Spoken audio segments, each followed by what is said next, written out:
കാവൽ ഗോപുരം. 12 വയസ്സുകാരനായ ജോനത്താൻ കുന്നുകളാലും കൃഷികളാലും ചുറ്റപ്പെട്ട് ഒരു ചെറിയ ഗ്രാമത്തിൽ താമസിച്ചിരുന്നു. ഗ്രാമത്തിന്റെ അതിരത്തിൽ ഒരു പഴയ മരക്കാവൽ ഗോപുരം ഉണ്ടായിരുന്നു. വർഷങ്ങൾക്ക് മുമ്പ് അപകടങ്ങൾ ശ്രദ്ധിക്കാൻ കാവൽക്കാരൻ ഇതിൽ കയറുമായിരുന്നു.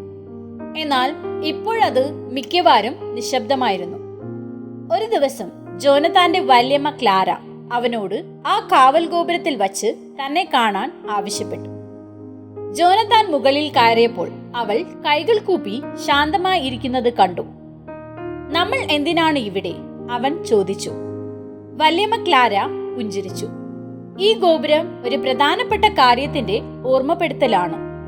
പണ്ട് ഗ്രാമത്തെ സംരക്ഷിക്കാൻ ആളുകൾ ഇവിടെ നിൽക്കുമായിരുന്നു. ഇന്ന് പ്രാർത്ഥനയിലൂടെ മറ്റുള്ളവരെ സംരക്ഷിക്കാൻ ദൈവം നമ്മോട് ആവശ്യപ്പെടുന്നു.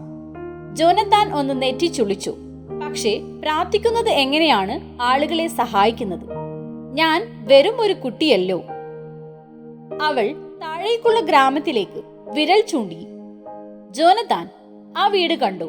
അത് മിസ്സസ് റൂത്തിന്റെയാണ്. അവൾക്ക് കുറച്ചു ദിവസമായി സുഖമില്ല. തന്റെ പ്രാർത്ഥന അവൾക്ക് കരുത്തു നൽകുന്നു. ആ സ്കൂൾ കണ്ടോ? നിന്റെ അധ്യാപികയ്ക്ക് ചിലപ്പോൾ ഒറ്റപ്പെടൽ അനുഭവപ്പെടാറുണ്ട്.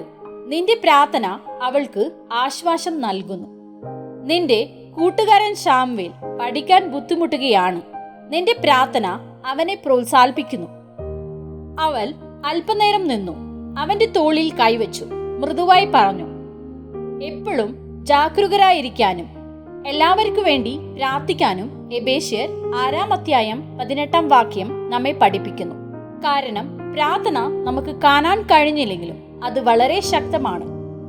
ജോനത്താൻ ഒരു നിമിഷം ആലോചിച്ചു. അപ്പോൾ പ്രാർത്ഥിക്കുന്നത് ഒരു കാവൽക്കാരനെ പോലെയാണോ? അതെ, അവൾ തലയാട്ടി. സ്നേഹത്തിലൂടെ ആളുകൾക്ക് കാവലിരിക്കുന്ന ഒരു കാവൽക്കാരൻ. അന്ന് വൈകുന്നേരം ജോനത്താൻ ആ വചനം ഗൗരവമായി എടുക്കാൻ തീരുമാനിച്ചു. ഓരോ രാത്രിയും അവൻ കാവൽ ഗോപുരത്തിൽ കയറി പ്രാർത്ഥിച്ചു. തന്റെ മാതാപിതാക്കളുടെ കരുത്തിനായി, കൂട്ടുകാരുടെ സമാധാനത്തിനായി, തനിക്ക് അറിയാത്ത ആളുകൾക്ക് പോലും വേണ്ടി, തന്റെ ഗ്രാമത്തിന്റെ മുഴുവനും വേണ്ടി. കുറച്ച് ദിവസങ്ങൾക്ക് ശേഷം ജോനത്താൻ മനോഹരമായ ഒരു മാറ്റം ശ്രദ്ധിച്ചു. അവന്റെ ഹൃദയത്തിൽ കൂടുതൽ കരുത്തും കരുണയും സമാധാനവും അനുഭവപ്പെടാൻ തുടങ്ങി. അതിന്റെ ഫലം എപ്പോഴും നേരിട്ട് കണ്ടില്ലെങ്കിലും ഓരോ പ്രാർത്ഥനയിലൂടെയും ദൈവം പ്രവർത്തിക്കുന്നുണ്ടെന്ന് അവൻ പൂർണ്ണ ഹൃദയത്തോട് വിശ്വസിച്ചു. ഒരു ദിവസം അവന്റെ അധ്യാപിക അവനോട് പറഞ്ഞു, ജോനത്താൻ, എന്താണെന്ന് അറിയില്ല, കുറച്ച് ദിവസങ്ങളായി എനിക്ക് വലിയ ആശ്വാസം തോന്നുന്നു. ആരോ എനിക്ക് വേണ്ടി പ്രാർത്ഥിക്കുന്നത് പോലെ. ജോനത്താൻ ശാന്തമായി പുഞ്ചിരിച്ചു. വല്യമ്മ ക്ലാരയുടെ വാക്കുകൾ അവന്റെ ഹൃദയത്തിൽ മുഴങ്ങി. പ്രാർത്ഥന ഒരു വിശ്വാസിയുടെ കാവൽ ഗോപുരമാണ്. പാഠം: നമുക്ക് ഒരാളെ ശാരീരികമായി സഹായിക്കാൻ കഴിഞ്ഞില്ലെങ്കിലും നമുക്ക് എപ്പോഴും പ്രാർത്ഥിക്കാം. പ്രാർത്ഥന നമ്മുടെ ഹൃദയത്തെ ഉണർത്തി നിർത്തുന്നു. മറ്റുള്ളവരെ സംരക്ഷിക്കുന്ന ദൈവത്തിന്റെ കരുത്തുമായി നമ്മെ ബന്ധിപ്പിക്കുന്നു. നമ്മൾ മറ്റുള്ളവർക്ക് വേണ്ടി പ്രാർത്ഥിക്കുമ്പോൾ നമ്മൾ ആത്മീയ കാവൽക്കാരനായി മാറും. ജാഗ്രതയുള്ളവരും സ്നേഹമുള്ളവരും കരുത്തുള്ളവരുമായി. എല്ലാ പ്രാർത്ഥനയോടും അപേക്ഷയോടും കൂടി ആത്മാവിൽ എപ്പോഴും പ്രാർത്ഥിച്ചുകൊണ്ടിരിപ്പിൻ.